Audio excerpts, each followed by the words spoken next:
అహంకారము లేదు, ఈయనలో గర్వము లేదు. ఈయన నిజముగా పరిపాలన చేయటానికి వస్తున్నాడు. మా కలవరలను తొలగించటానికి, మాకు సమాధానం కలగ చేయటానికి ఈ రాజు వస్తున్నాడని అనేక మంది తమలో తాము అనుకొని వారి యొక్క అభిప్రాయాలను వ్యక్తపరిచారు. ప్రియులారా, వాక్యంలో మనం చూస్తున్నాము, మత్తయి సువార్తలో మనం చదివాము కదా,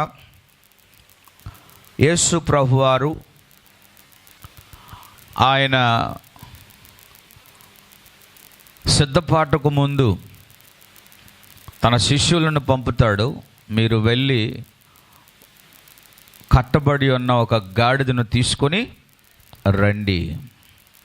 అది ఎవరైనా ప్రశ్నించి ఇది ఎందుకు ఇలా చేస్తున్నారు, ఎందుకు ఈ గాడిదను మీరు విప్పుతున్నారని ఎవరైనా అడిగితే అది యేసయ్యకు ప్రభువుకు కావాలనని చెప్పండి.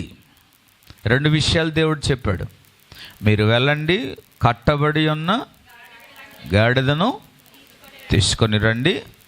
ఎవరైనా అడిగితే అది ఎవరికి కావాలి, ప్రభు కావాలని చెప్పండి. ఎప్పుడు ఆటంకపరచడం. ఇట్స్ అ వెరీ సింపుల్ విషయాలు యేసు ప్రభు చెప్పాడు. పాత నిబంధన గ్రంథంలో మనం చూస్తే, పాత నిబంధన కాలంలో మనం చూస్తే, బాబు ఇది ఆపే, జంతువులలో కానీ మందలలో కానీ దేనిలోనైనా తొలిచూలు తప్పనిసరిగా దేవుని మందిరానికి తేవాలి. అయితే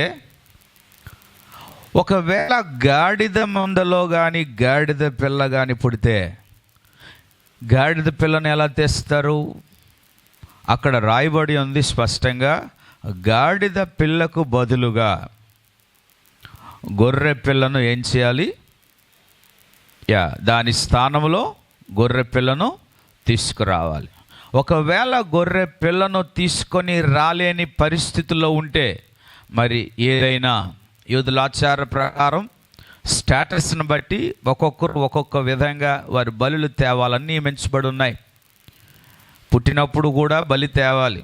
యేసు ప్రభు పుట్టినప్పుడు 8వ రోజున వారు దేవాలయానికి వెళ్ళినప్పుడు యేసు ప్రభు యొక్క తల్లిదండ్రులు బీదవారు కనుక వారు 2 పావురాలు తీసుకెళ్ళినట్లుగా చరిత్ర చెప్తుంది. గమనించాలి, గాడిద పిల్ల దేవునికి అర్పించబడవలసినటువంటి ఆ విసర్జన పాత నిబంధన కాలంలో ఉండేటువంటి ఆనవాయితీ కనుక ఏదైతే విసర్జించబడిందో దానిని యేసు ప్రభువారు ఎన్నుకున్నాడు. అది కట్ల చేత కట్టబడినటువంటిది, విసర్జించబడినది, బంధకములో ఉన్నది. యేసయ్య అంటాడు, మీరు దాని కట్లు విప్పి తీసుకొని రండి. ఎక్కడికి తీసుకొని రమ్మన్నాడు? ఆయన దగ్గరకు రావాలి. ఆ గాడిద కట్టబడి ఉందో తీసుకొని రండి. ప్రియులారా, గమనించాలి, గార్ధభావము జంతువులన్నిటిలో కూడా చాలా సాధువైనది.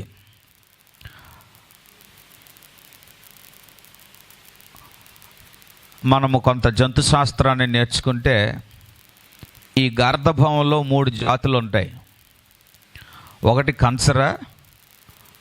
కంచర గాడిద, 2 సాధువు, అనగా అది మనుష్యులు పెంచుకునేవి. ఇకపోతే 3 ఏంటంటే ఇది ఒకటి సంకర జాతి అంటారు, అనగా అరణ్యంలో తిరిగేవి. అవి వేరు వాటి ద్వారా ఉత్పత్తి అయ్యేటువంటి సంకర జాతి. ఒక్కొక్క గార్ధభావానికి ఒక్కొక్క స్వభావం. అబ్షాలోము ఏ గార్ధవం మీద ప్రయాణం చేశాడు?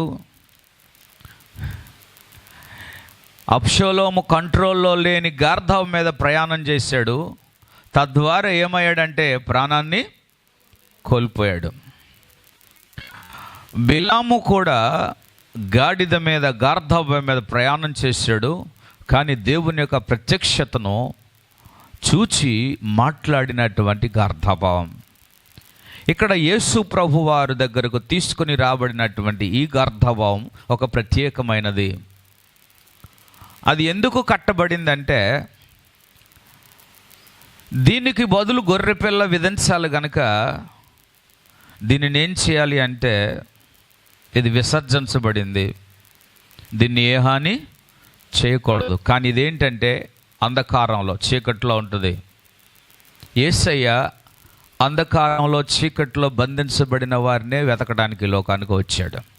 నశించిన దానిని మనుష్య కుమారుడి లోకమునకు వచ్చెను. గమనించాలి, కట్లు అనేటువంటి మాట మనం ఇక్కడ చదువుతున్నాం. ఈరోజు లోకంలో అనేక మంది ఎలాంటి కట్లతో బంధించబడి ఉన్నారు అని మన వాక్యంలో చూస్తే, కీర్తన 116వ కీర్తన 16వ వచనంలో కీర్తనకారుడు ఒక మాట మాట్లాడుతున్నాడు. కీర్తనలు గ్రంథము 116 వచనం. యెహోవా నేను నిజముగా సేవకుడను నీ సేవకురాలి కుమారుడనై ఉన్నాను.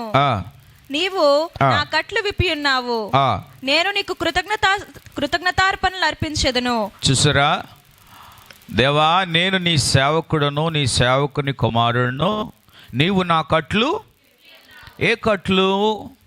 లోకంలో మనుషులు ఏ కట్ల చేత కట్టబడి ఉన్నారంటే, పాపము అనే కట్ల చేత కట్టబడి ఉన్నారు. అవిధేయత, నిర్లక్ష్యము, వారు బంధించబడ్డారు. ఎందుకు మీరు ఏ విధంగా చేయట్లేదు అంటే, కట్లు. ఎందుకు మీరు దేవుని దగ్గర కనబడలేకపోతున్నారంటే, కట్ల చేత కట్టబడ్డారు. ఎందుకు మీరు దేవుని దగ్గర అగుపరచబడలేదంటే, బంధించబడున్నారు. కట్టబడిన గార్ధభవాలు, గాడిద కదలదు కదా, కట్టబడిన ఈ గాడిద దేవుడు విప్పమని పంపాడు. ఈరోజు లోకములో బుద్ధి లేని వారు, అజ్ఞానులు, విసర్జించబడిన వారు, చీకటిలో ఉన్నవారు, అంధకారంలో ఉన్నవారు ఈ కట్ల చేత బంధించబడ్డారు. ఈరోజు చాలామందిని చూడండి, ఎందుకయ్యా నువ్వు అలా బ్రతుకుతున్నావంటే, నా ఇష్టం అంటే వాడు బంధించబడ్డాడు. ఎందుకయ్యా నీ బ్రతుకులాగా ఉన్నది, మార్చుకో, నువ్వు మార్పు చెందు అంటే నేను ఇలాగే ఉంటాను. చూసారా, కట్ల చేత కట్టబడ్డారు. పాపమనే కట్ల చేత మనుష్యులు కట్టబడి ఉన్నారు గనుక సత్యం అంటే ఏంటో వారికి అర్థం కాదు, వెలుగంటే ఏంటో అర్థం కాదు, చీకటి అంటే ఏంటో అర్థం కాదు, వారు ఏం జీవిస్తున్నారో, ఎలా జీవిస్తున్నారో వారికి అర్థం కాదు. ప్రియులారా, గమనించాలి, వారి యొక్క అజ్ఞానము, వారి బుద్ధిహీనత అనేకుల ముందు వారు ప్రత్యక్షపరచబడటానికి వారు కట్టబడి ఉన్నారు. పాపపు కట్లు విప్పడానికే యేసయ్య ఈ లోకానికి వచ్చాడు. హల్లెలూయా, హల్లెలూయా. ఈరోజు దేవుని చేత ప్రియులారా పిలువబడిన ప్రతి ఒక్కరూ కూడా కట్టబడకూడదు, విడవబడాలి, విడుదల చేయబడాలి. యేసయ్య విమోచించడానికి ఈ లోకానికి వచ్చాడు. ప్రియులారా, ఈరోజు దేవుణ్ణి మహిమపరచలేని, దేవునిని గణపరచలేని, దేవుని సన్నిధానముకి పోలేని, దేవునిని ఆరాధించలేని బంధకాలు ఈరోజు దేవుని ప్రజల మధ్య ఉన్నాయి. వారు కట్టుబడి ఉన్నారు. దేవుని సన్నిధికి వెళ్తారు కానీ చేతులతో దేవునిని ఆరాధించలేరు, కర్రములు ఎత్తలేరు, నడవలేరు, మాట్లాడలేరు, ఆరాధించలేరు. గమనించాలి, అపవాది రోజు రోజుకి కూడా ఈరోజు నిర్లక్ష్యము, అవిధేయత అనేటువంటి కట్ల చేత అపవాది బంధిస్తున్నాడు. మందిరంలో కూర్చొని మనము ప్రియులారా బంధించబడి ఉండడానికి కాదు, విడుదల పొందాం, స్వేచ్ఛ కనుక మనం నాట్యం చేయటానికి, మన చేతులను కర్రములను చాచి దేవుణ్ణి మహిమపరచడానికి, మన కాళ్ళతోనూ మన శరీరముతోనూ దేవుణ్ణి మహిమపరచడానికి మనం పిలువబడి ఉన్నాము, మనం విడుదల పొందాము. దేవుని స్తోత్రం. హల్లెలూయా, హల్లెలూయా. మన నోరు బంధించబడి ఉందంటే మనం కట్టబడి ఉన్నాం అర్థం. దేవుని సన్నిధిలో మనము విడవబడాలి. ప్రభువా, నా కట్లు, దేని విషయంలో నేను కట్టుబడి ఉన్నాను? ఎస్, ఈ విషయంలో నేను కట్టుబడి ఉన్నాను, ఈ విషయంలో నేను కట్టుబడి ఉన్నాను. నిన్ను మహిమపరచట్లో, నా శరీరం నీకు అప్పగించుకున్నట్లో, నేను సమర్పించుకున్నట్లో, నా తీర్మానములో ఏమండి మనము కట్టబడిన ఈ కట్లు చేత ఇప్పబడాలి. రెండవది, లూకాసు వార్త 19వ అధ్యాయం 16వ వచనంలో మనం చూస్తే అక్కడ ఒక మాటను మనం చూస్తున్నాం. బైబిల్ కలిగిన వారు చూడండి, లూకాసు వార్త 19వ అధ్యాయం 16వ వచనం. 13వ అధ్యాయం 16వ వచనం. 13వ అధ్యాయం 16వ వచనం. ఎస్. ఇదిగో 18 ఏండ్ల నుండి సాతాను బంధించిన అబ్రహాము కుమార్తె అయిన ఈమెను విశ్రాంతి దినమందు ఈ కట్ల నుండి విడిపింపగలదా అని అతనితో చెప్పెను. గమనించాలి, ఇక్కడ ఒక రోగం అనే కట్ల చేత బంధించబడి ఉంది. విశ్రాంతి దినమున ఇది సాధ్యమేనా అన్న ప్రశ్న యేసు ప్రభు అడుగుతుంటే యేసు ప్రభు వారు ఏమండి ఆ రోగపు కట్లను విప్పటానికి ఆయన ఒక శుభ సూచన కనిపించాడు. దేవుని స్తోత్రం. హల్లెలూయా. ఈరోజు లోకంలో రోగాలు ఎక్కువ అవుతున్నాయి కదా. ఎందుకు రోగాలు ఎక్కువ అవుతున్నాయి? ఒకప్పటి కాలంలో రోగాలు చాలా తక్కువ, అరుదు. కానీ ఇప్పుడు రోగాలు మెడిసిన్ కంటే ఎక్కువగా ఉన్నాయి. ఈరోజు రోగాలు డాక్టర్ల కంటే ఎక్కువగా ఉన్నాయి. గమనించాలి, ఈ రోగము ఎందుకు వస్తుంది అంటే పాత నిబంధనలో మనం చరిత్రలో చదివితే ఆ కాలంలో రోగాలను ఎందుకు దేవుడు పంపేవాడంటే వారు దేవునికి విరోధమైన పాపములు చేస్తే వారు రోగాలను దేవుడు పంపేవాడు. ఆ రోగాలు ఎలాగుండేవంటే కుష్ఠరోగము, లేకపోతే తీవ్రమైనటువంటి వ్యాధులు. అధిక శాతంలో మనం చూస్తే కుష్ఠరోగమే చూస్తున్నాం. అనేక సార్లు దేవుడు కుష్ఠరోగముతో పనిష్మెంట్ చేశాడు దేవుని యొక్క బిడ్డలను కూడా. ఆ కాలంలో దేవుని యొక్క మాటను వినలేని వారు, గైకొనలేని వారికి దేవుడిచ్చేటువంటి శిక్ష అది. అయితే రాను రాను ఈ దినాల్లో మనం చూస్తే ఈ రోగాలు ఎక్కువైంది. కుదరని రోగాల చేత మనుషులు పట్టబడుతూ ఉన్నారు. ఆ రోగానికి దేవుడు కట్లు విప్పడానికి ఈ లోకానికి వస్తే ఈ దినాలలో కూడా ఎలాంటి రోగమైనా దేవుడు కట్లు విప్పగలిగిన సమర్థుడు. వాక్యం చెప్తుంది, మీరు నమ్మినట్లయితే, మీరు నమ్మిన ఎడల, మీరు విశ్వాసముంచిన ఎడల మీకేం కలుగుతుంది? స్వస్థత, విడుదల కలుగుతుంది. ఈరోజు చాలామంది యేసు ప్రభు ఇచ్చే స్వస్థతను అర్థం చేసుకోలేక ఈరోజు అనేక రకాలుగా దూషిస్తున్నారు, అవమానిస్తున్నారు. యేసు యొక్క మాటలో ఉన్నది గొప్ప స్వస్థత. ప్రియులారా, ఈ వాక్యాన్ని వింటున్న వారే కానీ వీక్షిస్తున్న వారే కానీ గమనించాలి, యేసుక్రీస్తు ప్రభుల వారి యొక్క శక్తి ఈ లోకములో ప్రియులారా ఒక అద్భుతమైన శక్తి. ఈ మాటలను వింటున్నవారు కానీ, ఈ మాటలను ఆలకిస్తున్న వారే కానీ వింటున్న కొలది మీకు ఒక నమ్మకాన్ని, విశ్వాసాన్ని కలిగించే శక్తి చెప్పేవారే ద్వారా చిన్న వారి మధ్య జరుగుతుంది. ఈరోజు లోకంలో క్రైస్తవ్యం గురించి కలవరపడేవారు కోకళ్ళలుగా తయారవుతున్నారు. దేవుని మాటలను బోధించే వారి మాటలు వినొద్దు అని అపవాది ప్రచారం చేస్తున్నాడు. ఎందుకంటే దేవుని మాటలు వినుట వలన పరిశుద్ధాత్మ దేవుడు వారిని ఒప్పింపజేస్తాడు. ఇది మనుషులు ఒప్పింపజేసేదే కాదు, దేవుడు ఒప్పింపజేస్తాడు. అందుకే ప్రభు అన్నాడు, మీరు వెళ్ళండి, ప్రకటించండి. That's all. మీ వంతు, మీ బాధ్యత ఏంటంటే మీరు వెళ్ళి ప్రకటించాలి. మిగతాది నేను చూసుకుంటా. మీరు తీసుకొని రండి చాలు. మీరు రోగులను తీసుకొని రండి చాలు. విశ్వసించిన వారిని ఏ విధంగా విశ్వాసం వారిలో కలుగుతుందో నేను చూస్తాను. కనుక ఈరోజు లోకము కలవరపడిపోతుంది, ఈరోజు భయాందోళనకు గురవుతూ ఉంది. అయ్యో, అనేక మంది క్రైస్తవ్యంలోకి వెళ్ళిపోతున్నారు అంటే గమనించాలి, క్రైస్తవ్యంలో ఉన్న శక్తి ఎందులోనూ కూడా లేదు, యేసులో ఉన్న శక్తి ఎందులోనూ కూడా లేదు. నమ్మిన వారు గట్టిగా దేవుని స్తోత్రం చెబుదాం. హల్లెలూయా. ప్రభువు ఈ లోకానికి వచ్చింది కట్లు విప్పటానికి.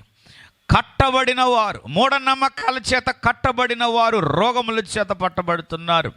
ప్రియులారా, రోగం అనే కట్లను విప్పటానికి ప్రభు వచ్చాడు. ఇకపోతే మార్కు సువార్త 5వ అధ్యాయం 4వ వచనంలో మీరు చూసినట్లయితే యేసు ప్రభువారు ఈ లోకానికి వచ్చింది ఆయన ఎలాంటి కట్లను విప్పడానికి వచ్చాడంటే, ఒకటి పాపపు కట్లు, రెండవది రోగపు కట్లు, మూడవది చూసినట్లయితే మార్కు 5:4లో కనబడుతుంది, పలుమారు వాని కాళ్ళను చేతులకును సంకెళ్ళు వేసి బంధించినను వాడు ఆ సంఖ్యలను తెంపి కాలి సంఖ్యలను తుత్తులనిగా చేసెను. గమనించాలి, ఇక్కడ ఒక వ్యక్తిని సంఖ్యల చేత బంధించారు.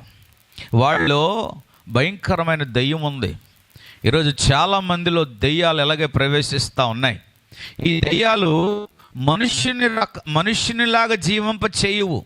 అవి మనుషుని కంటే ఎక్స్ట్రా ఆర్డినరీ. ఏ మనిషి అయినా ఒక సామర్థ్యమైన ఒక లిమిటెడ్ సామర్థ్యంతో బ్రతుకుతాడు. కానీ దెయ్యాలతో సహవాసం చేసేవాడు ఎక్స్ట్రా ఆర్డినరీతో బ్రతుకుతాడు. ఈ మనుషునికి సంఖ్యలు వేశారు, చేతికి సంఖ్యలు వేశారు, అయినా సరే వాటిని తెంచేస్తున్నాడు. అంటే వాడిలో ఉన్నది అపవాది దెయ్యాలు. వాక్యం చెప్తుంది వాడిలో ఎవరున్నారంటే సేన అనగా 6,000 మందికి ఒక సైన్యాధిపతి ఎలాగైతే ఉంటాడో అలాగా ఒక సమూహం వాళ్ళలో ఉంది. చాలా భయంకరమైన బలం కలిగిన వాడు. గమనించాలి, ఈరోజు దేవుని బిడ్డలలో కూడా ఇలాంటి దెయ్యాలు పనిచేస్తున్నాయి. అర్థమవుతుందా? భర్తతో చెప్తుంది భార్య, ఈరోజు వారం వెళ్ళొద్దు అంటే భర్త కూడా ఎలాగ అంటాడు. భర్త చెప్తాడు భార్యతో, ఈరోజు నువ్వు వెళ్ళొద్దు, చర్చికి వెళ్ళొద్దు, ఉండిపో. Okay, right. ఈరోజు కుటుంబాలలో ఈ విధంగా పనిచేస్తుంది. తల్లి చెప్తుంది కూతురికి, తండ్రి చెప్తాడు కూతురికి, ఇదిగో ఈరోజు నువ్వు ఇది చేయొద్దు, అది చేయొద్దు, ఇది చెయ్యి, అది చెయ్యి.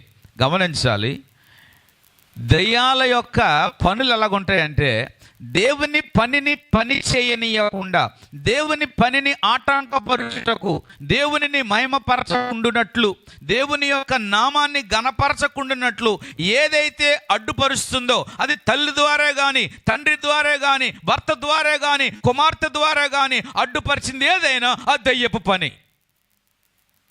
అర్థమవుతుందా? ఇక్కడ కూడా అలాంటి దయ్యపు పనులు జరుగుతూ ఉన్నాయి. అది పాపము, అది శాపము. దేవుని పనికి తండ్రి బిడ్డలను అడ్డుపరచకూడదు. దేవుని పనికి తల్లి తన బిడ్డలను అడ్డుపరచకూడదు. దేవుని పనిని, దేవుని మహిమపరచడానికి భర్త కానీ భార్య కానీ అడ్డుపరచకూడదు. అడ్డుపరిస్తే సాక్షాత్తు దేవుని యొక్క పనిని మీరు పాడు చేస్తున్నారని అర్థం. కుమార్తె చెప్తుంది, నేను ఈరోజు దేవుని సన్నిధికి వెళ్ళాలి, ఉపవాసం ఉండాలి, ప్రార్థన చేయాలి అన్న ప్రేరణ వస్తే తల్లి అంటది, నో, నెక్స్ట్ టైం నువ్వు చేద్దు కానిలే, నీకు బలహీనంగా ఉంది కదా, నువ్వు చాలా నీరసంగా ఉన్నావు కదా.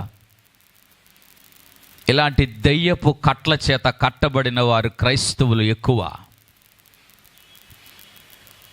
ఆచారంగా హ్యాపీ పామ్ సండే అని చెప్పుకోవడం కాదు. నీలో ఉన్న దెయ్యాలు మనుషులకు నువ్వు అనుకూలంగా ఉంటే అనుకూలంగా స్పందిస్తావు. వారు అనుకూలం లేకపోతే నీలో ఉన్న ప్రకంపనలు బయటికి కనబడతాయి.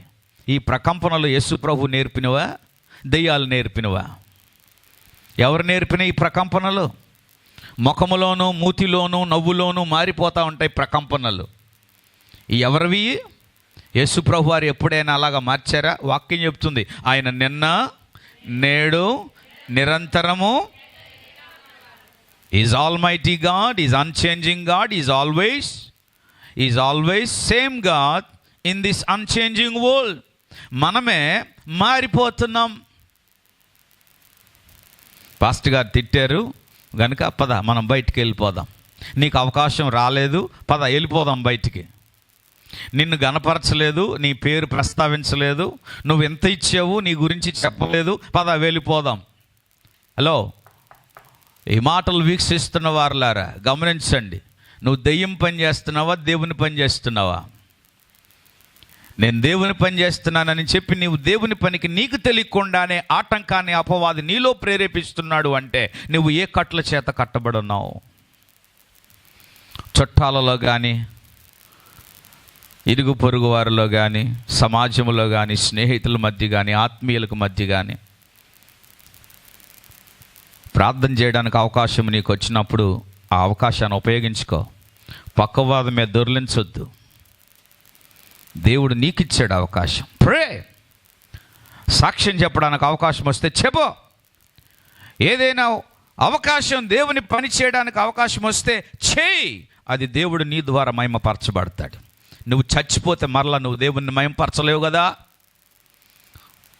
భక్తుడు అంటున్నాడు, నేను మొన్నైతే నేను స్తుతించగలనా? నో.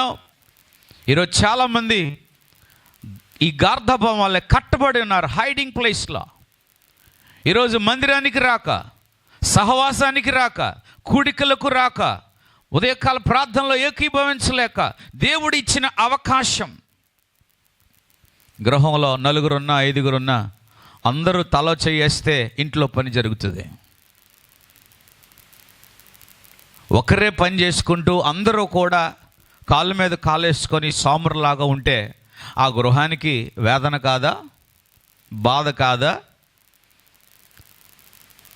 ఎంతమంది ఉన్నారు ఒకరు ఒక పని చేయరే అని బాధపడే తండ్రి లేడా? తల్లి లేదా? గమనించాలి. ఈరోజు సంఘంలో కూడా ఎంతమంది ఉన్నారు, ఇన్ని అవకాశాలు మనకున్నాయి, ఎంతమంది సహకరిస్తున్నారు, ఎంతమంది సపోర్ట్ చేస్తున్నారు? మన ఇంటిలో జరుగుతున్న పనిని మన ఇంటి వారు సహాయం చేయకపోతే బయట వారు చేస్తారా? మన సంఘములో ఉన్నటువంటి అవకాశాలను దేవుడిస్తూ ఉంటే మీరు ఏకీభవించకపోతే, మీరు సహకరించకపోతే, మీరు సపోర్ట్ చేయకపోతే ఇంకెవరు సపోర్ట్ చేస్తారు? చెయ్యలేకపోతున్నామంటే ఏ కట్ల చేత ఉన్నాం? నిర్లక్ష్యం కూడా ఒక దెయ్యమే. అవిధేయత అనేది ఒక దెయ్యమే. తల్లి చెప్తుంది కొడుక్కి, వాళ్ళు నాకు విరోధంగా ఉన్నారు, వాళ్ళతో మాట్లాడద్దు, ప్రైజ్ లార్డ్ చెప్పొద్దు అంటుంది అనమాట తల్లి చెప్పింది కదా, కొడుకు ఏం సైలెంట్ అయిపోతాడు అనమాట. ఇదే కార్యము. ఏ కట్లు ఉన్నారా అలాంటి వాళ్ళు? జరుగుతున్నాయి అలాంటివి? అడుగుతున్నాను.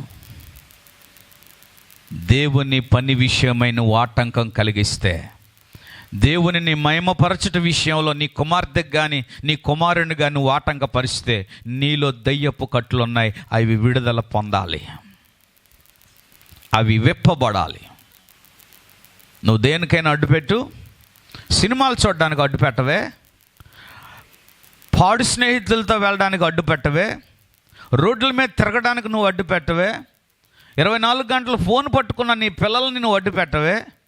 దేవుని పని విషయంలో నువ్వు అడ్డు పెడతావా? గమనించాలి.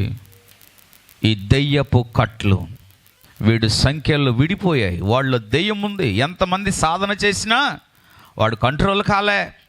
యేసయ్య వచ్చాడు, చూచాడు. యేసయ్య చూచినప్పుడు ఆ దెయ్యం లోపల నుంచి ఏం మాట్లాడాను తెలుసా? సర్వోన్నతుని దేవుని కుమారుడా, నాతో నీకేం పని అయ్యా? What the problem? నాతో నీకు ఎప్పటి వరకు ఏ ప్రాబ్లం లేదు కదా, నీ మట్టుకు నువ్వు బ్రతుకు, నా మట్టుకు నేను బ్రతుకుతున్నాను, so don't come to me. ఈరోజు యేసయ్య లోకములోకి వెళ్తే, గ్రామంలోకి వెళ్తే, రాష్ట్రంలోకి వెళ్తే, నాయకుల దగ్గరికి వెళ్తే, అనేక వర్గాల దగ్గరికి వెళ్తే యేసయ్య గురించి చెబుతుంటే ఈరోజు అనేక మంది మాతో మీకేం పని, మా దగ్గరికి రాకండి అని అపవాది ఆటంకం పెడుతున్నాడు, అబ్జెక్షన్ చేస్తున్నాడు. మా గ్రామానికి వద్దు, మా రాష్ట్రానికి వద్దు, మా ప్రాంతానికి వద్దు అని ఈరోజు అపవాది మొర్ర పెడతా ఉన్నాడు. కానీ ప్రభు ఏమన్నాడు తెలుసా? నీ కట్లు విప్పబడాలి, దయ్యం పోవాలి, వారు బాగుపడాలి.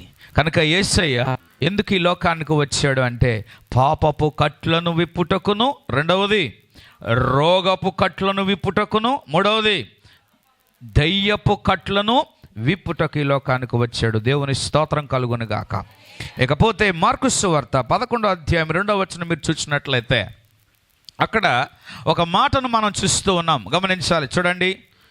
దేవుని వాక్యాన్ని మనము చూద్దాము. మార్కు సువార్త 11వ అధ్యాయం 2వ వచనం. మీ ఎదుటనున్న గ్రామమునకు వెళ్ళుడి, అందులో మీరు ప్రవేశింపగానే కట్టబడి ఉన్న ఒక గాడిద పిల్ల కనబడును, దాని మీద ఏ మనుష్యుడును ఎప్పుడును కూర్చుండలేదు. ఒక నిమిషం ఆగండి. గాడిద మరొక దానికి దేనికి సాదృశ్యం అంటే బానిస బ్రతుకుకు వాడడానికి సాదృశ్యం. గాడిదలను వారు బరువులు మోయడానికి ఉపయోగిస్తారు.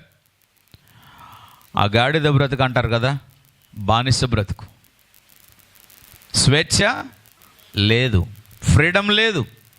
There is no freedom for donkeys, they always tied on, అవి కట్టబడి ఉంటాయి. దేవుడు యేసు ప్రభు అన్నాడు, ఇంతవరకు అది ఎవరిని మోయలేదు. ఆ కాలంలో గుర్రములే కాదు, గార్ధభములు కూడా వాహనాలుగా వాడేవారు. నేటి కాలంలో మనం వాడుతున్న గాడిదలు ఏంటంటే బైకులు. ఆ కాలంలో వాడినవి ఈ వాహనాలు. కాలినాడకి ఎక్కువ ఉండేది. ఆ తర్వాత ఎడ్లను వాడారు, గుర్రములను వాడారు, గార్ధభవాలను వాహనములుగా వాడారు. కనుక ఆ కాలంలో ప్రయాణం చేయాలి అంటే కాలినడకతో చేసేవారు. ఒకరు ఇద్దరు కాదు, ఒక 5, 10 మంది కలిసి ప్రయాణం చేసేవారు కాలినడకతో. అక్కడక్కడ సత్రాలు ఉండేవి.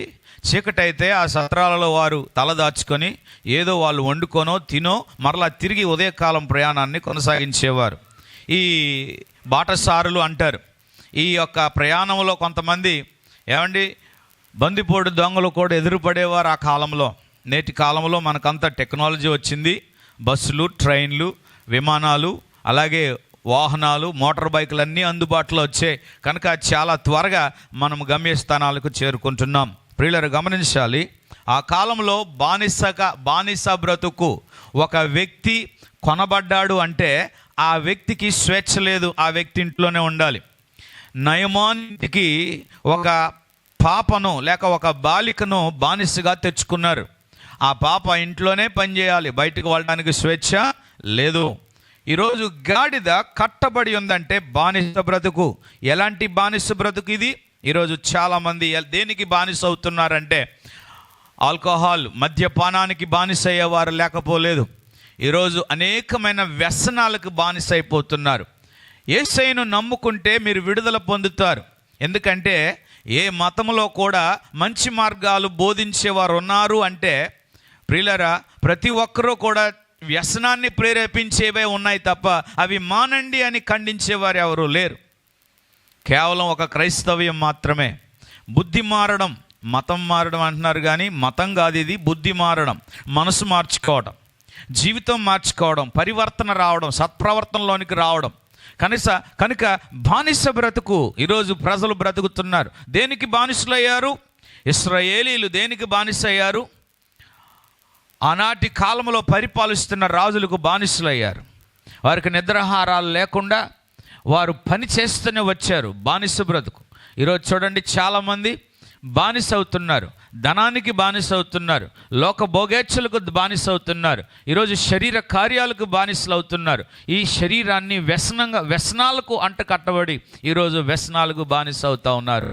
నిన్న న్యూస్లో చూపిస్తున్నారు, కొంతమంది అబ్బాయిలు ఏమండి యవనస్తులు ఈ గంజాయి పౌడర్కి అలవాటు పడి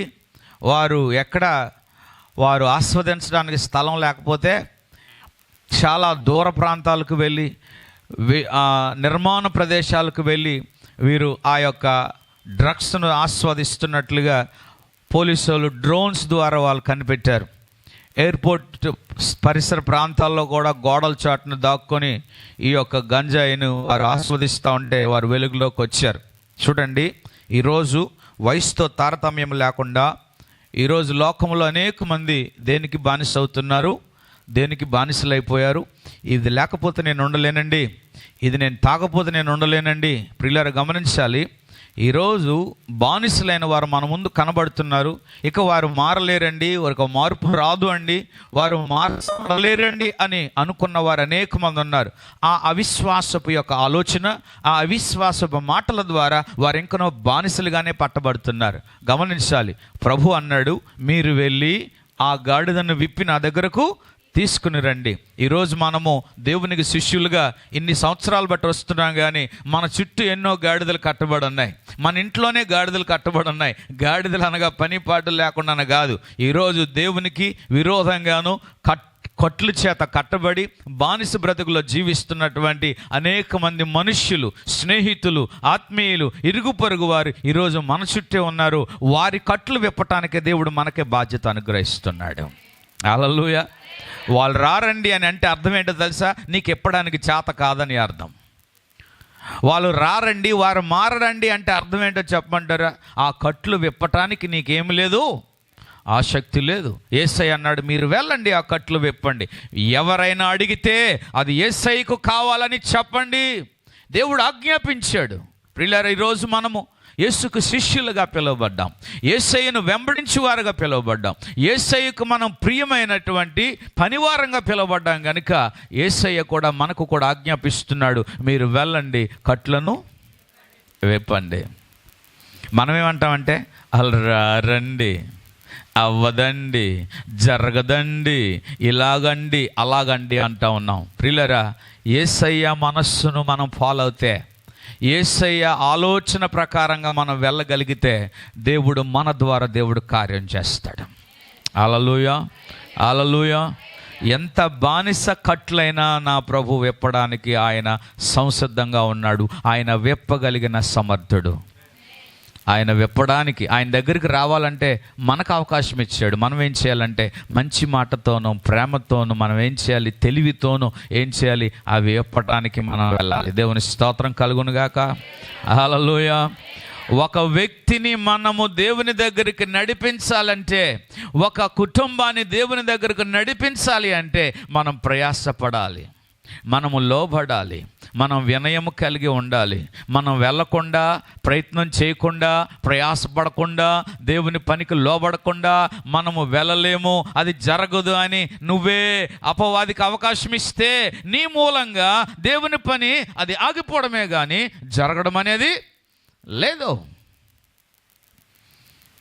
బానిస కట్ల చేత కట్టబడిన గాడిదను విడుదల చేయమన్నాడు ప్రభు. గమనించాలి. ఈరోజు మరొక మాట నేను మీకు చెప్పాలని ఆశపడుతున్నాను. మీకా గ్రంథము 5వ అధ్యాయం 12వ వచనం, అలాగే యెషయా గ్రంథం 57వ అధ్యాయం 9వ వచనం కూడా ఒకసారి మీరు త్వరగా చదవాలని మనం చేస్తున్నాను. మీకా గ్రంథము 5వ అధ్యాయం 12వ వచనం, అక్కడేం రాయబడిందో చూడండి. మీకా గ్రంథము 5వ అధ్యాయం 12వ వచనం, త్వరగా. మేఘములను చూచి మంత్రించు వారు ఇక నీలో ఉండరు, నీ చేతి పనికి నీవు మ్రొక్కుకుంటున్నట్లు చెక్కిన విగ్రహములను, దేవతా స్తంభములను నీ మధ్య ఉండకుండా నాశనము చేతును. చాలు. మంత్రపు కట్లు చెప్పడమాట. ఏ కట్లు? మనుషులు దేనికి అలవాటు అయిపోయారు? దేనికి ఎక్కువ మొగ్గు చూపుతున్నారు? మంత్రాలు. ఏ మంత్రాలు? ఏ మంత్రాలు? కొంతమంది చెవులు ఊతారు మంత్రం, అది ఏం మంత్రమో కానీ వెంటనే మొఖాలు మార్చేసుకుంటారు. కొంతమంది ఫోన్ల ద్వారా తెలియచేస్తారు మంత్రాలు. ఏమండి, ఇప్పుడు మంత్రాల దగ్గరికి వెళ్ళిన మంత్రాలు వేరు, మన ఇంట్లో జరుగుతున్న మంత్రాలు ఎక్కువ. ఆడి దగ్గర ఏదో వెళ్ళి 10,000 5,000 కట్టే బదులు ఏమంటే ఫ్రీగానే మంత్రాలు కట్టలు చూస్తూ ఉన్నారు. మంత్రాలు ఏంటి మంత్రాలు తెలుసా? నెగిటివిటీ. లేనిది ఉన్నదిగా, ఉన్నది లేనిదిగా. ఒక మనిషిని ఈజీగా పాడు చేయాలి అంటే గమనించాలి, ఈ చెడు మాటలు, చెప్పుడు మాటలు, ఇవి కూడా మంత్రపు మాటలుగా ఉన్నాయి. ఈరోజు మనుషులు ఏమైపోయారంటే మంత్రపు మాటల చేత కట్టబడుతున్నారు. ఈరోజు దేవుడు అంటున్నాడు, అవి విడుదల పొందాలి, నువ్వు విశ్వాసంలోనికి రావాలి. విశ్వాసమైన మాటలు నువ్వు మాట్లాడాలి, విశ్వాస సహితమైన మాటలు నీ నోటి నుండి రావాలి. ఈరోజు మన మాటలు ఎలాగున్నాయంటే దేవుని యొక్క శక్తికి భిన్నంగా, దేవుని యొక్క ఘనతకు భిన్నంగా ఈరోజు మాట్లాడుచున్న ఈ మాటలన్నీ కూడా అపవాది వింటున్నాడు. అందుకే మనం మాట్లాడేటప్పుడు మన సంభాషణ చాలా జాగ్రత్తగా ఉండాలి. ఎలా ఉండాలి? మన సంభాషణలో ముచ్చటగా ఉండాలి. ఎలా ఉండాలి? దేవుడు మహిమపరచబడే ముచ్చట. ఏమండి, ఒకరి ముందు నేను ఒకరిని తిడతా ఉంటే ఆవిడ ఎంత సంతోషపడతా ఉంటుందో, ఈ ముచ్చట్లు వినడానికి మరి కొంతమంది వస్తూ ఉంటారు. బాగా తిడుతున్నావు, అలాగే తిట్టు. మరొకరి దగ్గరికి వెళ్ళి ఆవిడ గురించి అలాగే తిట్టు. ఈ మధ్య ఎవరు మహిమపరచబడుతున్నారు? అపవాది కాదా? సాతానుడు కాదా? ఏ కట్ల చేత విప్పబడి మనము విడుదల పొంది వచ్చి ఉన్నామో ఆ దేవదేవుని గణపరిచేటువంటి ఆ మాటలు మన మధ్యలో ఈరోజు ఉన్నాయా? ఈరోజు దేవుని బిడ్డలందరూ కూడా, ప్రతి సంఘములో కూడా ఇదే పని, ప్రతి విశ్వాసికి ఇదే పని. ముసలమ్మ ముచ్చట్లు. ఈ ముసలోళ్ళకి ఏం పని నాకు అర్థం కాదు. ఏం ముచ్చట్లు అంటే గతించిపోయి మాట్లాడుకునే ఆనవాయితీ ముసలమ్మలకు ఉంటాయి. సాధారణంగా చిన్నప్పుడు ముసలమ్మల పక్కన పిల్లల్ని పడుకోబెడితే వాళ్ళ కథలు చెప్తారు. ఈ కథలన్నీ కూడా సోది కథలే, జరిగిపోయినవి అన్నీ చెప్తూ ఉంటారన్నమాట. ఆ కథలు విని నిద్రపోతూ ఉంటారు ఎవరు? ఈ పిల్లలు. ఈరోజు ఈ ముసలమ్మ ముచ్చట్లు ఎక్కువైపోయాయి. ఈ ముసలమ్మ ముచ్చట్ల వలన ఆత్మీయంగా నిద్రపోతున్న వారు అనేకులు ఉన్నారు. ఈ ముచ్చట్లకి టైం అనేది పెట్టుకోరు, అన్లిమిటెడ్ అన్నమాట. వంట వండుతుండగా ఫోన్ వచ్చింది అనుకో, ఆ ముచ్చట్లు బాగుంటుందని చెప్పి వంట పక్కన పెట్టి మాట్లాడడమే.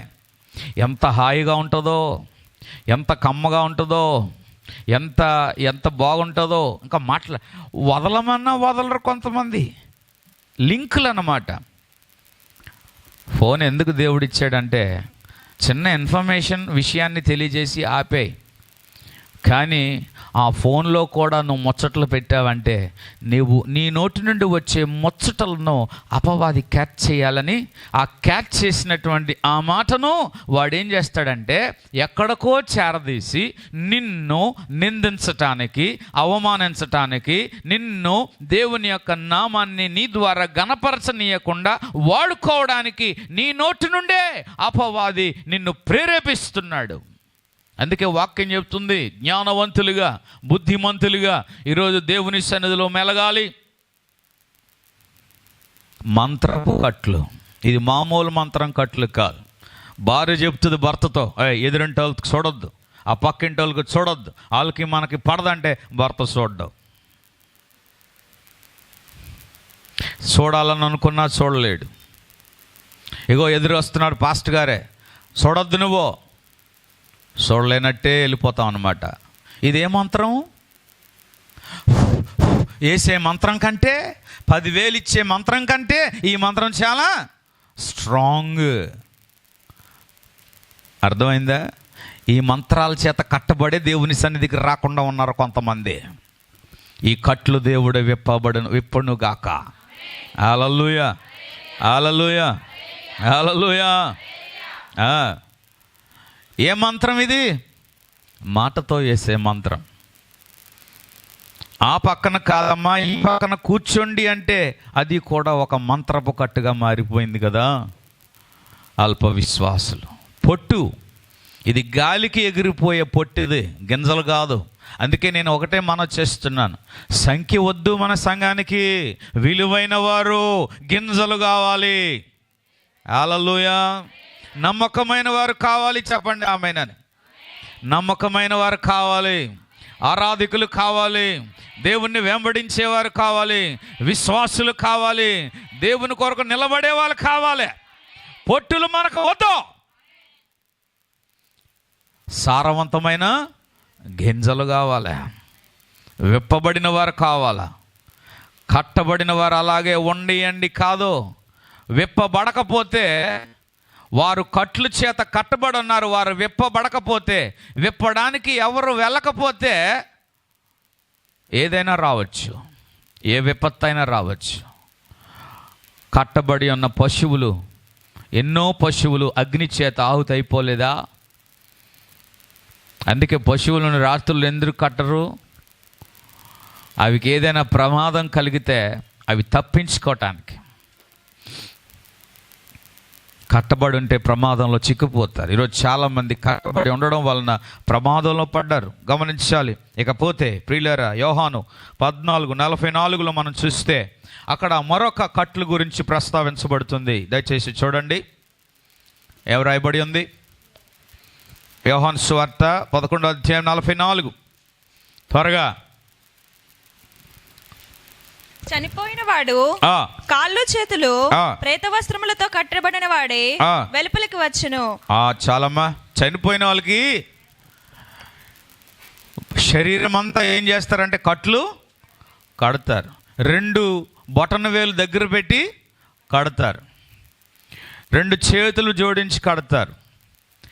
యూదుల ఆచార ప్రకారంగా ఎవరైనా చనిపోతే వారికి కాళ్ళు చేతులు కట్టి వారి శరీరానికి ఒక నార బట్టను చుడతారు, చుట్టి వారిని సమాధిలో ఉంచుతారు.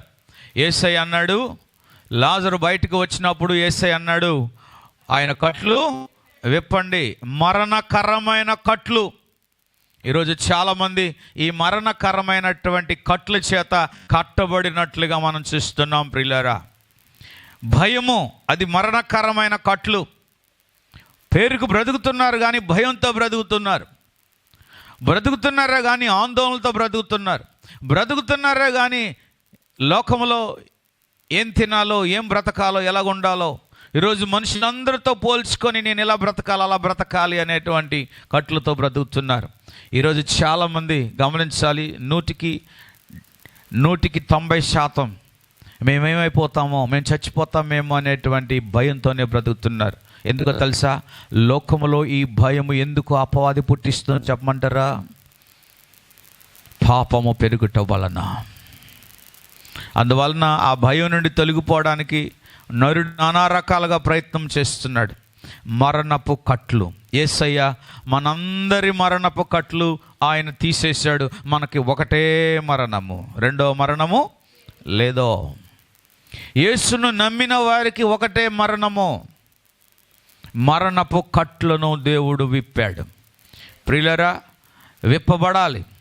ఆత్మీయమైన మరణంతో అనేక మంది ఉన్నారు, విశ్వాసంలో మరణించిన వారు ఉన్నారు, అనేక మంది ప్రార్థనలో మరణించారు. ఈరోజు పేరుకి మాత్రం దేవుని బిడ్డనని ఆచారంగా సాంప్రదాయంగా బైబిల్ పట్టుకొని మందిరానికి పోయిన వాళ్ళు ఉన్నారే కానీ వారు ఎన్నడూ కూడా దేవునిలోను, ఆత్మలోను, విశ్వాసములోను, ప్రార్థనలోను వారి జీవం అనేది లేదు. ఆరాధించే వారితో ఆరాధించలేని, ప్రార్థించే వారితో ప్రార్థించలేని, ఏకీభవించే వారితో ఏకీభవించలేని మృతులు ఈరోజు మనం చూస్తున్నాం. ఈ మృతులతోనే ఉంటారు. ఈ మృతులు జీవులతో, సజీవులతో ఉండలేరు. ఈ మృతులు ఆరాధికులతో ఉండలేరు. నేను ఒక మాట చెప్పమంటారా? దయచేసి చాలా జాగ్రత్తగా వినండి. దేవుని యొక్క వాక్యము ఉన్నదన్నట్లుగా మాట్లాడేటువంటి శక్తి కలిగిన మాట. ఈరోజు నువ్వు ఆత్మీయంగా బ్రతకాలని దేవుడు నిన్ను పిలిచాడు. ఈరోజు నువ్వు విశ్వాసంలో బ్రతికి ఉండాలని దేవుడు పిలిచాడు. ఈరోజు నువ్వు ప్రార్థనలో బ్రతికి ఉండాలని దేవుడు పిలిచాడు. అంతేగాని దేవుడు నీకు ఇచ్చినటువంటి ఆత్మీయ కార్యాలను చచ్చిపోవడం అనేది ఆయనకి ఇష్టం లేదు. బ్రతకాలి. నీ పెరట్లో ఉన్న మొక్కలు చచ్చిపోతే నీకెంత బాధో. యేసు ప్రభువారు, రండి నా యొద్దకు రండి, నేను మీకు విశ్రాంతిని కలగజేస్తాను, మీ కట్లను నేను విప్పుతాను, రండి, మీ యొక్క వెనకతలో ఉన్న భారం, బరువు నేను తీస్తాను, రండి అంటే ఈరోజు చాలామంది ఏమంటారంటే, మమ్మల్ని ఎందుకండి మార్పు చేస్తున్నారు అంటారు. ఏమంటే నేను ఒక మాట అడుగుతాను, చాలా జాగ్రత్త వినండి. ఫలానా స్కూల్లో పిల్లలకి మంచి విద్య బోధన చేస్తారు, అందులో చేర్పించండి అంటే తప్ప, ఫలానా హాస్పిటల్లో మంచిగా ఆ డాక్టర్లు వైద్యం చేస్తారు అని చెప్పడం తప్ప, ఫలానా దగ్గర మంచి బిర్యానీ దొరుకుతుంది అక్కడికి వెళ్ళి తినండి అంటే చెప్పడం తప్ప, ఫలానా దగ్గర మీ కాలేజ్ పిల్లలకి మంచిగా అద్భుతమైనటువంటి ఆ సౌకర్యాలు ఉన్నాయని చెప్పడం తప్ప, ఫలానా యేసయ్య మీ జీవితాలు మారుస్తాడు అనడం తప్ప,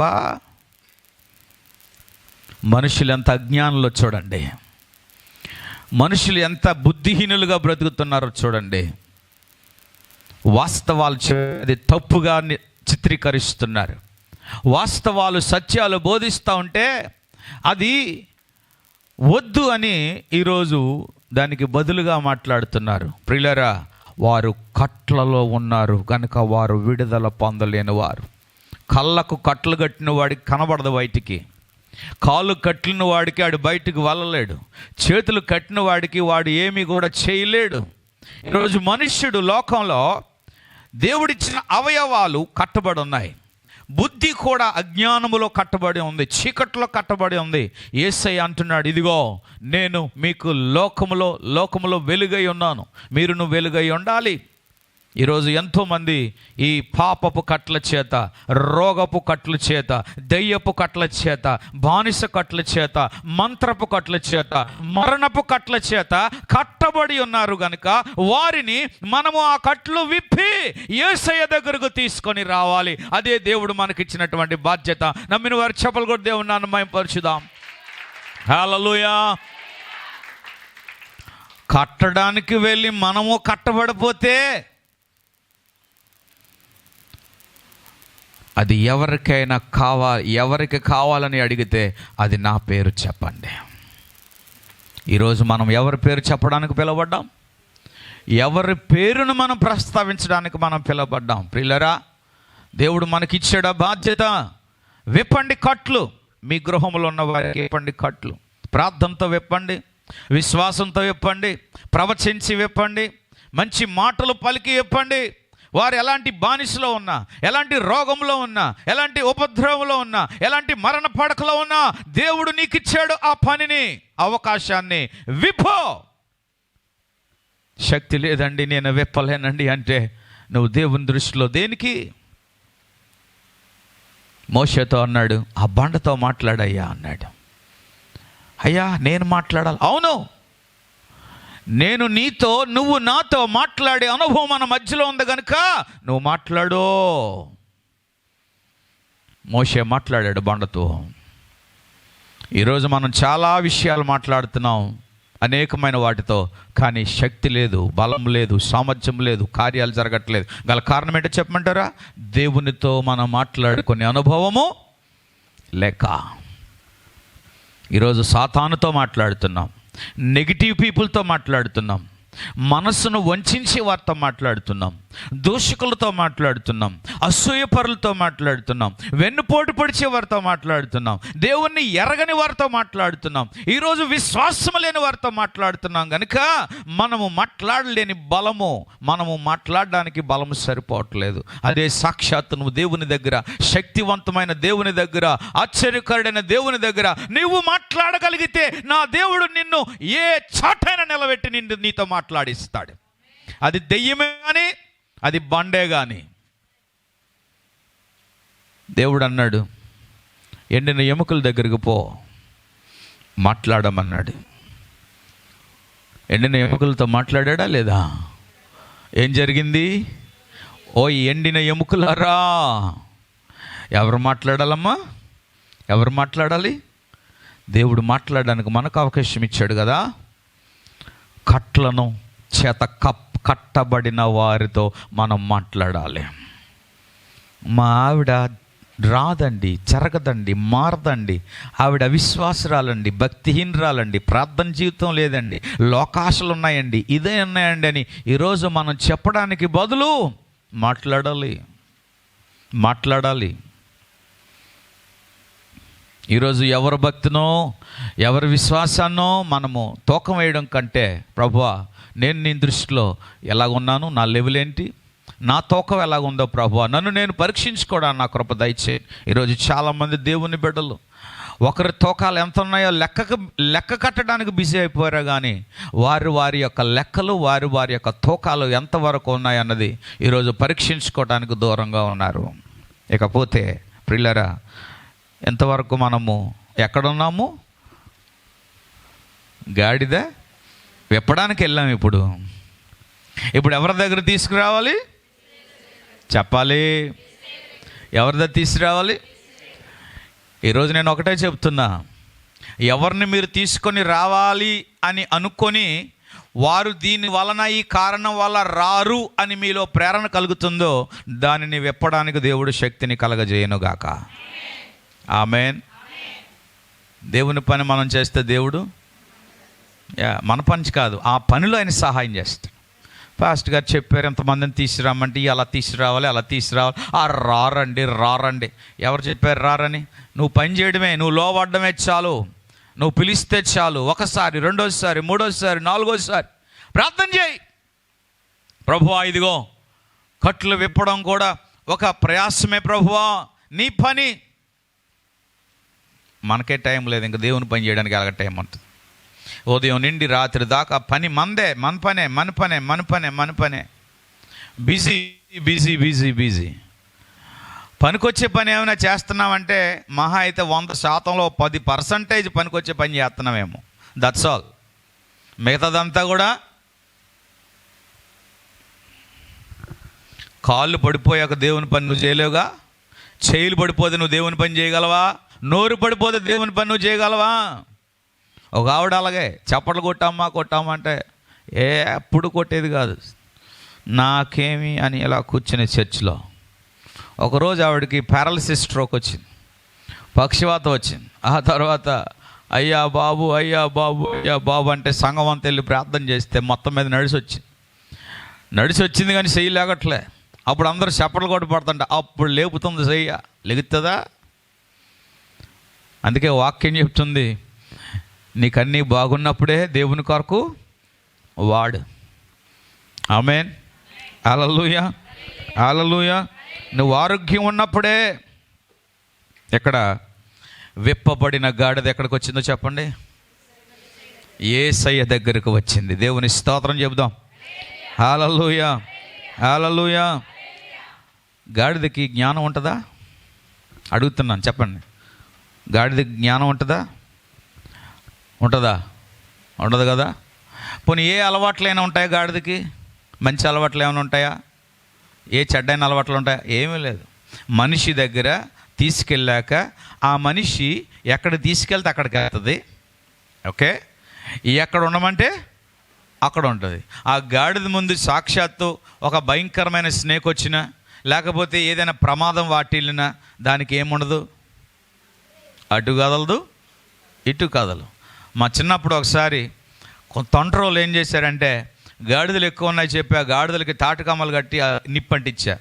అది తెలియదు దానికి. ఆ తర్వాత కలుగుతూ ఉంటే అది వీధుల్లో పరిగెట్టడం మొదలెట్టింది. పూరుగుడిసెలన్నీ అంటించేసింది. ఆ గాడిద ఆఖరికి తిరిగి వచ్చి ఒక గదిలో పడింది. ఆ పూరుగుడిసెలో పడి చచ్చిపోయింది. పోలీసులు వచ్చారు. ఏంట్రా అంటే, ఏం చేస్తాం, జ్ఞానం తెలియదు దానికి. గాడిద కొంతమంది అదమర్చి పడుకుంటారు, జ్ఞానం లేదు వాళ్ళకి. ఏమంటే డోర్ లేకుండా పడుకుంటారు, పొయ్యి మీద ఎట్టేసి పడుకుంటారు, నిద్రపోతూ ఉంటారు. మందిరాలు కూడా అలాగే నిద్రపోతున్నారు, వాక్యం విని కూడా అలా నిద్రపోతున్నారు. వీళ్ళు జ్ఞానం ఉన్న వాళ్ళ జ్ఞానం లేనా? ఏ గాడిదలు ఇవి? చిన్నప్పుడు మమ్మల్ని ఎక్కువ గాడిదని పిలిచేవారు. గాడిద అంటే అర్థం ఏంటో తెలుసా? గద అంటారు హిందీలో. అంటే ఏంటంటే జ్ఞానం లేనివాడు, బుద్ధి లేనివాడు. గమనించాలి, ఈ గాడిద జ్ఞానం లేని గాడిద, ఏ అలవాటు పడని గాడిద. గమనించాలి, దీనికి ఎవడు బుద్ధి చెప్పినా ఇది నేర్చుకుంటుందా? నేర్చుకోదు. దెబ్బలు కాసేస్తుంది, కానీ ఆ దెబ్బ కూడా దానికి తగలదు. గట్టి కొట్టినా ఏమవుద్ది దానికి. ఆ గాడిద చర్మం చాలా స్ట్రాంగ్గా ఉంటుంది. ఈ గాడిద మాంసం తిని గుంటూరు ప్రాంతంలో ఏమండి గాడిద రక్తం తాగి చాలామంది పరిగెడతా ఉంటారు. స్టువర్ట్పురం దొంగల గురించి మీరు చరిత్ర వింటే, వాళ్ళకి బలం కావాలని ఏం చేసేవారండి, గాడిద రక్తం తాకి ట్రైన్ వెనకాల పరిగెట్టేవారు. వాళ్ళకి గొప్ప శక్తి రావాలని. గాడిద మాంసం చాలా స్ట్రాంగ్ అని గమనించాలి. నేను ఎందుకు ఈ మాట చెప్తున్నానంటే, గాడిద అనే ద్వారా ఎవరికి ఘనత రాదు. గాడిద అది ఒక మంచి కార్యానికి ఉపయోగించరు. అది బానిస. అది గాడిద జ్ఞానము లేనిది, బుద్ధి లేనిది, అది విసర్జించబడింది. అలాంటి గాడిద ఎక్కడికి వచ్చింది? చెప్పాలందరూ కూడా యేసయ్య దగ్గరకు వచ్చింది. యేసయ్య దగ్గరకు వచ్చిన తర్వాత మీరు ఆ వాక్యాలు మీరు చదివితే, ఆల్రెడీ చదివాము. యేసయ్య దగ్గరకు వచ్చిన తర్వాత ప్రజలందరూ కూడా ఏం చేశారంటే, వచ్చి ఆ గాడిద మీద వస్త్రములను వేశారు. అమ్మో, అలాగే ఆ గాడిద నడవడానికి కూడా ఏం వేశారు? దారి పొడిగిన వస్త్రాలు వేశారు. ఆ గాడిద పైన, ఆ గార్ధభవం మీద ఎవరు ఆసీనులై ఉన్నారు? చెప్పాలి. ఆ గాడిద నువ్వే నేనే. ఆ యేసయ్యను మోసే బాధ్యత మనదే. అమ్మా నేను మొయ్యలేనయ్యా, నేను వదిలేస్తానయ్యా అంటే ఎక్కడ పోతాను తిన్నగా? యేసయ్యను మోసేవారుగా ఉండాలి.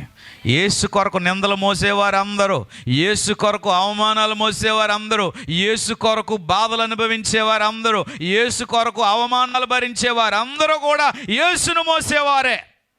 హల్లెలూయా. చెప్తే ఆమెను గట్టిగా చెప్పు. హల్లెలూయా. ఈరోజు చాలామంది యేసు బిడ్డలని చెప్పుకోవడానికి చాలా సిగ్గుపడుతున్నారు. పడుతున్నారా? నేను దేవుణ్ణి నమ్ముకున్నానని చెప్పడానికి సిగ్గుపడుతున్నారు. మీ ఆఫీసుల్లో కానీ, మీరు పనిచేసే స్థలంలో కానీ నువ్వు దేవుని బిడ్డని చెప్పగలిగితే నా దేవుడు నిన్ను గణపరుస్తాడు. హల్లెలూయా, అమ్మో నేను క్రిస్టియన్ అని క్రైస్తవుడిని ఒకవేళ చెప్పుకుంటే ఏం జరుగుతుందో, వీళ్ళు ఎలాగనుకుంటారో, వాళ్ళు ఎలా స్పందిస్తారో, వాళ్ళు నన్ను ఏమనుకుంటారో అని చెప్పి ఈరోజు చాలామంది కూడా అన్యుల వలె బ్రతుకుతున్న క్రైస్తవులు ఉన్నారు. వింటున్నారా? వీళ్ళు యేసయ్యను మోస్తున్నారు అనుకున్నారా? లేదో. మనం వెప్పబడింది ఎవరిని మోయడానికి? మనం వెప్పబడింది ఎవరిని మోయడానికి?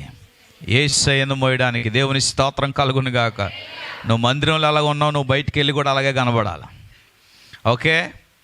యేసయ్య. ఈరోజు చాలామంది ఈ హైందవులు క్రైస్తవుల మీద ఫిర్యాదులు చేస్తున్నారు. మేము చేసే ఆచారాలు మీరు చేస్తున్నారు, ఏం క్రైస్తవులు మీరు? మేము పెట్టిన బొట్లు కూడా పెడుతున్నారు, మేము పసుపు పెట్టిన మీరు పెడుతున్నారు, మీరు ధ్వజ స్తంభాలు పెడుతున్నారు, మీరు కూడా మాలలు వేస్తున్నారు, మీరు ఇది చేస్తున్నారు, మీరేం క్రైస్తవులని వాళ్ళు దేవుని యొక్క నామాన్ని దూషించట్లేదా? ఈరోజు క్రైస్తవులు అటు కాక ఇటు కాక ఎలా ఉన్నారు? ఈడు ఆడా మగా? ఎవడీడు? క్రైస్తవులారా మీరు ఎవరు? అటు కాక ఇటు కాక మధ్యలో ఉంటే ఎవరి నామం దూషించబడుతుంది? నువ్వు చర్చికి వెళ్ళే ఆమె ఎలా ఉండాలి? నిన్న ఒక ఒక ఒక ఉమెన్ మాట్లాడుతున్న తీరును బట్టి నేను చాలా సిగ్గుపడ్డాను. పేరు క్రైస్తవులు వీళ్ళు, కానీ వీళ్ళు ఆచరిస్తున్నవన్నీ మా ఆచారాలే. అది ఎవరికైనా అవమానం? అది దేవుని అవమానం కాదా? వివాహాలకు, మీ కార్యాలకు, మీ బిడల పేర్లకి, నక్షత్రాలకి, జాతకాలకి, ఇవన్నీ కూడా ఎవరి ఆచారాలు ఇవి? ఎవరి మూఢనమ్మకాలు ఇవి? ఎవరి లోక మర్యాదలు ఇవి? బుద్ధి లేని వారు వాళ్ళు. ప్రియులరా, మనం ఒకప్పుడు అలాగున్న మనలను దేవుడు విప్పి ఆయన దగ్గరికి తీసుకొస్తే మనం ఎలా ఉండాలి? వారికి మాదిరిగా ఉండొద్దా? వారికి దేవుని బిడ్డలను కనపరచొద్దా? ఈరోజు యేసయ్యను మోసే బిడ్డగా బ్రతుకుతున్నావా ఈ లోకంలో నువ్వు? లేకపోతే కప్పుకుంటున్నావా? నిజంగా నువ్వు యేసయ్యను మోస్తే నా దేవుడు నిన్ను కనపరుస్తాడు. నేను యేసయ్య పెట్టినని చెప్పి నీ బంధువుల దగ్గర, నీ రక్త సంబంధుల దగ్గర, నీ ఇరుగు పొరుగు వారి దగ్గర నువ్వు వారితో పాటు వారి ఆచారాలకు, వారి సాంప్రదాయాలకు, వారు నిర్ణయించిన డేట్లకి, వారు నిర్ణయించినటువంటి దినాలకి, అన్ని కార్యక్రమాలకు వెళ్ళిపోతే వాళ్ళకి నీకు తేడా లేదా? నువ్వు దేవుని బిడ్డగా బ్రతుకు. రక్షించబడిన బిడ్డగా బ్రతుకు. అంతేగాని అన్యులతో కాదు నీకు పొత్తు, అవిశ్వాసులతో కాదు నీకు పొత్తు. నువ్వు యేసయ్యను మోయాలా. సముద్రంలో స్నానం చేస్తున్నారంటే నువ్వు కూడా స్నానం చేయడానికి వెళ్తావా? ఇంకో రోజు వెళ్ళొచ్చు కదా. సిగ్గుండాల దేవుని బిడ్డలకి. అందరూ స్టిక్కర్లు పెట్టుకోకపోతే నా భర్త చచ్చిపోయాడని ఏమనుకుంటారని చెప్పి నువ్వు స్టిక్కర్ పెట్టుకొని తిరుగుతా ఉన్నావు. యేసు బిడ్డ అయి ఉండి నువ్వు యేసుని ఎలా మోస్తావు? నువ్వు యేసును మోసేవారు ఎలా ఉండాలి?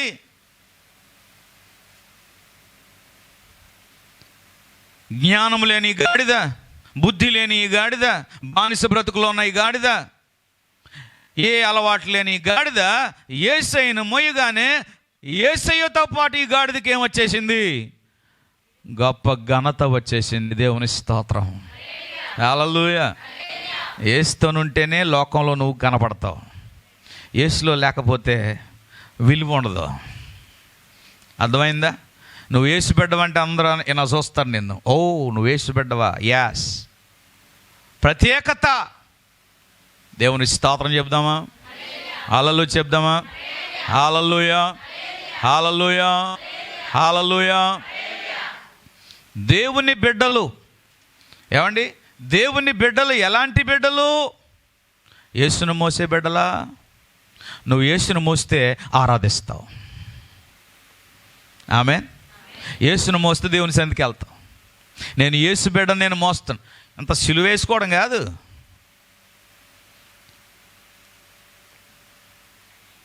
దేవునికి మహిమ కలుగును గాక. హల్లెలూయా, హల్లెలూయా. కట్లు విప్పబడిన ఈ గాడిద యేసయ్యకు వాహనమైంది. యేసయ్యను మోయడం జరిగింది. ఈరోజు ప్రియులారా, యేసయ్యను మోసిన వారు ఈరోజు అనేక మంది ప్రాణత్యాగం చేశారు. నువ్వు యేసయ్యను మోస్తే నా యేసు కొరకు అవమానాలు భరించాలా, నిందలు భరించాలా, కష్టాలు భరించాలా, ఇబ్బందులు భరించాలా. యేసును మోస్తున్నట్టే ఒక గాడిద కష్టమును మోసినట్లుగే నువ్వు యేసును మోయాలి. ఎందుకంటే యేసయ్య మనందరి కొరకు ఆయన మనల్ని మోసాడు. హల్లెలూయా. ఇప్పుడు నువ్వు చెప్పు, ఏ గాడిద నువ్వు? అబ్షాలోము ప్రయాణం చేసిన గాడిదవా? అబ్షాలోము ప్రయాణం చేసిన గాడిదవ అయితే దాన్ని అది తీసుకెళ్ళి అక్కడ వదిలి పెడతాం మనల్ని. అవునా? చెప్పండి. యేసయ్య మోడ్చిన మోహన్ గారు, మనం ఎవరు గాడిదగా ఉండాలా? గాడిద ఎలాగ ఉంటుంది?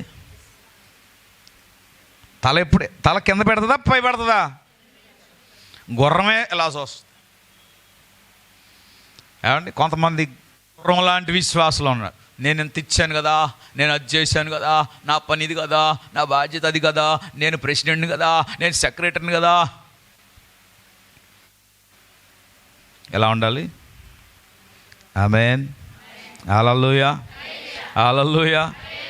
గట్టిగా చెప్పండి హల్లెలూయా అంటే. దేవుని స్తోత్రం. హల్లెలూయా, హల్లెలూయా. కొన్ని రకాల గాడిదలు ఉన్నాయి, దాని గురించి చెప్పడానికి నాకు టైం లేదు. ఏ రకం గాడిద నువ్వు? కొన్ని గాడిదలు గెంతుతూ ఉంటాయి. గెంతే గాడిదలు, నడిచే గాడిదలు రావాలా? యజమానుడి వెనకాతలు నడిచే గాడిదలే కానీ గెంతే గాడిదలు ఉండకూడదు. అరణ్యంలో గుర్రాలు ఉంటాయి, మీకు తెలుసా? ఆ గుర్రాలకు ఈ డెక్కలు, ఈ గోర్లు అంటారు, డెక్కలు ఉరకనే పెరిగిపోతూ ఉంటాయి. అవి పెరిగిపోయిన తర్వాత అవి నడవడానికి చాలా ఇబ్బంది కలుగుతాయి. అవి నడవలేవు. ఎందుకంటే వాటిని మెయింటైన్ చేయడానికి అరణ్యంలో దొరకవు. అందువలన గుర్రాలు తెప్పించబడిన వారు ఏం చేస్తారంటే ఆ డెక్కలను ఏం చేస్తారంటే ఎప్పటికప్పుడు మెయింటైన్ చేస్తూ ఉంటారు. దానివలన అది అడుగు సరిగ్గా వేసి పరిగెత్తడానికి మంచి స్థిరత్వాన్ని కలిగి ఉంటాయి. కనుక ఈ గుర్రాలు అరణ్యంలో ఎదిగి ఇవి పెరిగిపోయిన తర్వాత అవి నడవలేక, ఆహారం మెంగలేక అవి చచ్చిపోతూ ఉంటాయి. అలాగా మనం అరణ్యంలో దేవుడు మనల్ని వదిలేదు, మనల్ని మెయింటైన్ చేయడానికి మనల్ని దేవుడు ఆయన దగ్గరికి తీసుకొచ్చాడు. హల్లెలూయా. మనం అలాగ అరణ్యంలో ఉంటే చచ్చిపోతాం. యేసయ్యను మోయడానికి వచ్చాం. ప్రియులారా, మన మోత ఎవరిదో తెలుసా? యేసయ్యదే. ఎంతవరకు తెలుసా? చచ్చినంత వరకు, బ్రతికినంత కాలం. నా ప్రాణమున్నంత వరకు, నీ మహిమలో చేరే వరకు. ఆమేన్. నా ప్రాణమున్నంత వరకు, నీ మహిమలో చేరే. ఎంతవరకమ్మా? ఎంతవరకు? యేసును మనము మోయాలి. ఎలాంటి పరిస్థితుల్లోనైనా యేసయ్యను మోయాలి. ఎలా మోయాలో తెలుసా? అన్నిటికంటే దేవునికి నువ్వు ప్రాధాన్యత ఇస్తే. నెంబర్ 1, అన్ని పనులకు ముందు దేవునితో నువ్వు ప్రార్థన చేయగలిగితే. కుటుంబంలో, ఇది మన కుటుంబం.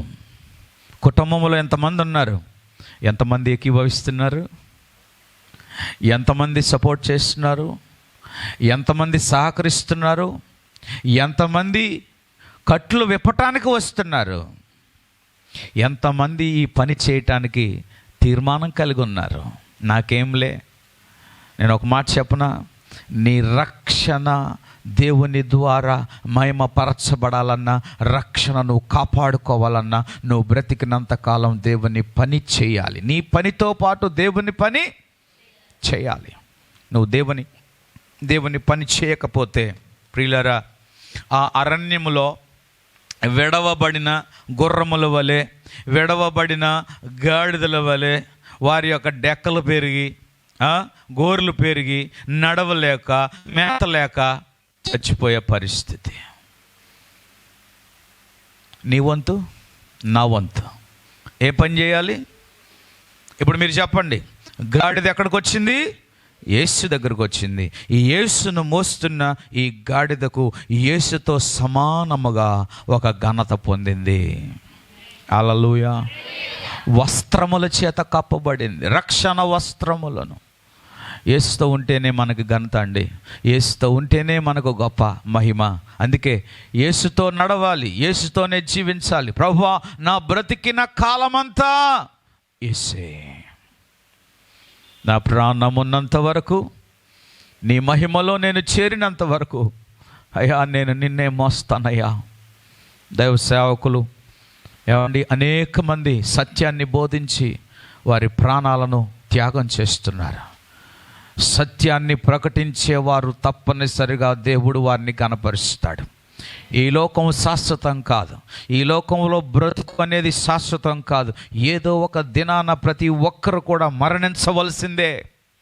కానీ మరణించే లోపు సత్యాన్ని ప్రకటించాలన్న బాధ్యత దేవుడు మనకిచ్చాడు. ఆ సత్యమే యేసుక్రీస్తు వారు. వాక్యం చెప్తుంది, నేనే మార్గమును, నేనే సత్యము. నువ్వు యేసయ్యను వెంబడిస్తే ఆయన సత్యాన్ని ప్రకటించాలి. ప్రభువా నా చుట్టూ, నా గ్రామంలో, నా ఊరిలో, నా ప్రాంతంలో, నా కాలనీలో, నా ఇరుగు పొరుగు వాళ్ళలో, నా బంధువులలో అనేక మంది కట్ల చేత కట్టబడున్నారయ్యా. నువ్వు వారిని తీసుకుని రమ్మంటున్నావు, వారిని తోలుకొని రమ్మని చెప్తున్నావు. నేను విప్పడానికి నాకు శక్తి సరిపోవట్లేదు. నేను అక్కడికి వెళ్ళి ప్రభువా నేను విప్పటానికి నాకు ఏ విధంగా వెళ్ళాలో నాకు అర్థం కావట్లేదయ్యా, నాకు నేర్పించు ప్రభువా అని నువ్వు దేవుని దగ్గర ప్రార్థించగలిగితే, దేవుని సన్నిధిలో అడగగలిగితే, నా దేవుడు నీకు జ్ఞానోపదేశాన్ని కలగచేస్తాడు. ఆయన వివేచన నీకు అనుగ్రహిస్తాడు. ఏ విధముగా ఆ కట్లను విప్పటానికి నీవు ప్రయత్నం చేస్తున్నావో దేవుని యొక్క ఆత్మ సహాయం నీకు కలుగుతుంది. నీవు విప్పి దేవుని దగ్గరకు తీసుకొని రాగలిగితే నా దేవుడు నిన్ను బట్టి సంతోషిస్తాడు. ఇక్కడ ఒక ట్విస్ట్ ఉంది, గమనించాలి. తీసుకొని రాబడిన గాడిద యేసుతో సమానముగా ఘనత పొందుతుంది. రెండవది, ఆ గాడిదను విప్పిన వారికి కూడా సమానమైన ఘనత. అన్ని మర్చిపోకూడదు కదా. ఎవరు విప్పి తీసుకొచ్చారు? విప్పిన వారికిని, గాడిద గార్ధబముకును యేసుకు కలిగిన సమానమైన ఘనత. ఈరోజు నీ వాక్యం చెప్తుంది, ఆయన యందు నువ్వు పడిన ప్రయాసానికి ప్రతిఫలము దేవుడు ఉంచుకోడు, నీ ప్రయాసానికి ప్రతిఫలము దేవుడు ఇచ్చివాడు. నువ్వు చిన్నది చేసినా పెద్దది చేసినా ఆ ప్రయాసము దేవుడు ప్రతిఫలం ఇస్తాడు. ఆమేన్. తలలు వంచండి, ప్రార్థన చేద్దాం. ప్రతి ఒక్కరం కూడా ప్రభు సన్నిధిలో మనం ఒక్కసారి మన రెండు చేతులు పైకెత్తి ప్రభుని అడుగుదాం. ప్రభువా మూల్యమైన మాట నాకు నువ్వు దయచేసావు తండ్రి. ఇదిగో నాయన ప్రభువా, నాయన నీ కృపలో నన్ను భద్రపరచు తండ్రి. ప్రతి ఒక్కరు మన రెండు చేతులు పైకెత్తి నోరు తెరిచి, ప్రభువా నీ కొరకు నేను మోసే బిడ్డగా, అయా నిన్ను మోసే బిడ్డగా నన్ను బలపరచు ప్రభువా. నన్ను విప్పటానికి నేను పిలిచావు, కట్లను విప్పడానికి నన్ను పిలిచావు తండ్రి. నేను విప్పబడాలి, నేను విప్పబడాలి, నేను కట్టబడకూడదయ్యా, నేను విప్పబడాలి ప్రభువా. Thank you Lord. హల్లెలూయా. యేసు నీకే వందనాలు. అందరూ కూడా నోరు తెరవండి, ప్రభువుని అడగండి. ప్రభువా నీ సన్నిధికి నేను వస్తున్నానయ్యా, నాతో నువ్వు మాట్లాడినందుకు వందనాలు బాబు. అయ్యా నేను కట్లు విప్పడానికి అయ్యా నీ శక్తి నాకు కావాలయ్యా. నా గృహంలో నా పిల్లలు కట్ల చేత కట్టబడి ఉన్నారు, నా కోడలు కట్టబడి ఉంది బాబు, నా అల్లుడు కట్టబడి ఉన్నాడయ్యా, నా భర్త నాయన కట్ల చేత కట్టబడ్డాడు, బానిస కట్లలో ఉన్నాడు, నా భర్త త్రాగుడి జీవితంలో కట్టబడి ఉన్నాడు బాబు. ఇదిగో నా కుటుంబ సభ్యులు విగ్రహారాధన చేత వారు కట్టబడి ఉన్నారు, ఆచారాల చేత కట్టబడి ఉన్నారయ్యా, మూఢనమ్మకాలలో కట్టబడి ఉన్నారయ్యా. వారిని విడిపించగలిగిన నాయన ఆధిక్యత నువ్వు నాకు ఇస్తున్నావయ్యా. ఏ విధముగా విడిపించాలో నాతో మాట్లాడు ప్రభువా. నా ప్రాణమున్నంత వరకు నీ మహిమలో చేరే వరకు, అందరూ లేచి నిలబడదాం. నా ప్రాణమున్నంత వరకు నీ మహిమలో చేరే వరకు